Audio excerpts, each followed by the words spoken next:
Do you know that by the end of 2025, the global fintech market is expected to reach $394 billion? That means the way we pay, invest, save, and even borrow money is changing faster than ever. But here's the problem. While fintech apps are booming, most of them fail within the first 2 years. Why? Because they jump into development without a clear plan. So, in today's video, we'll walk you through how to build a successful fintech app in 2025. Not just any app, but one that actually scales, gains user trust, and meets compliance standards.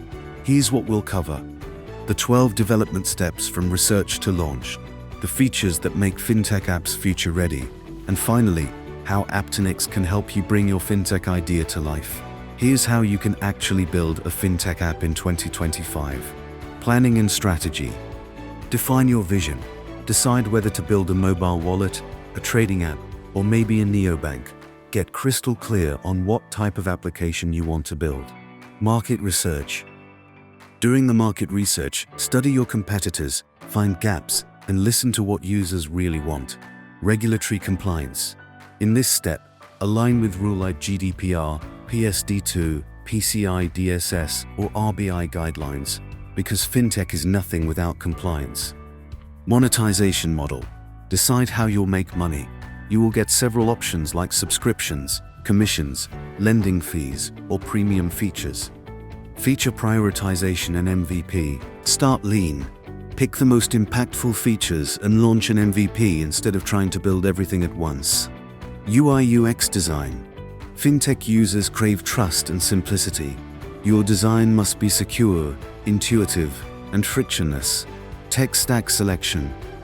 The tech is the backbone of developing an application, so choose the right stack. Think cloud native, APIs, AI, and even blockchain for transparency. Security first.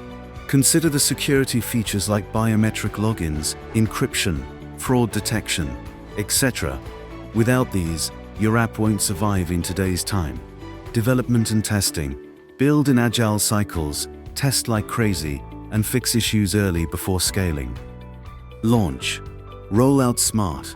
Start with beta users, gather feedback, and then go wide. Collect user feedback. Listen, adapt, and improve, because fintech apps live or die by user trust. Maintain and scale. Regular updates, new integrations, and scaling on cloud infra will keep your app future-ready. So these were the steps that you must follow to build a fintech app successfully. Now, let's talk about the features. A fintech app in 2025 isn't just about sending money. Here's what users expect. AI-driven financial coaching that predicts spending habits and suggests saving strategies. Robo-advisors for automated investing. Seamless multi-currency support for global users. Voice-based transactions. Yes, people want to send money by simply saying it. Personalized credit scoring powered by AI, and even crypto integrations, because digital assets are no longer niche, they're mainstream.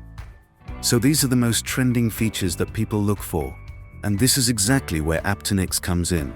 We've helped startups and enterprises worldwide build scalable, secure, and user-friendly fintech applications. From ideation to compliance, from UI/UK to post-launch support, our team ensures your app is future-ready. Whether you're building a mobile wallet, a stock trading platform, or a neobank, we've got the expertise to turn your fintech dream into reality. So if you've been sitting on the fintech idea, 2025 is the year to make it happen. The market is growing, competition is tough, but with the right partner, you can stand out. Thanks for watching. Don't forget to hit the like button, subscribe, and drop your fintech questions in the comments. See you at the next one.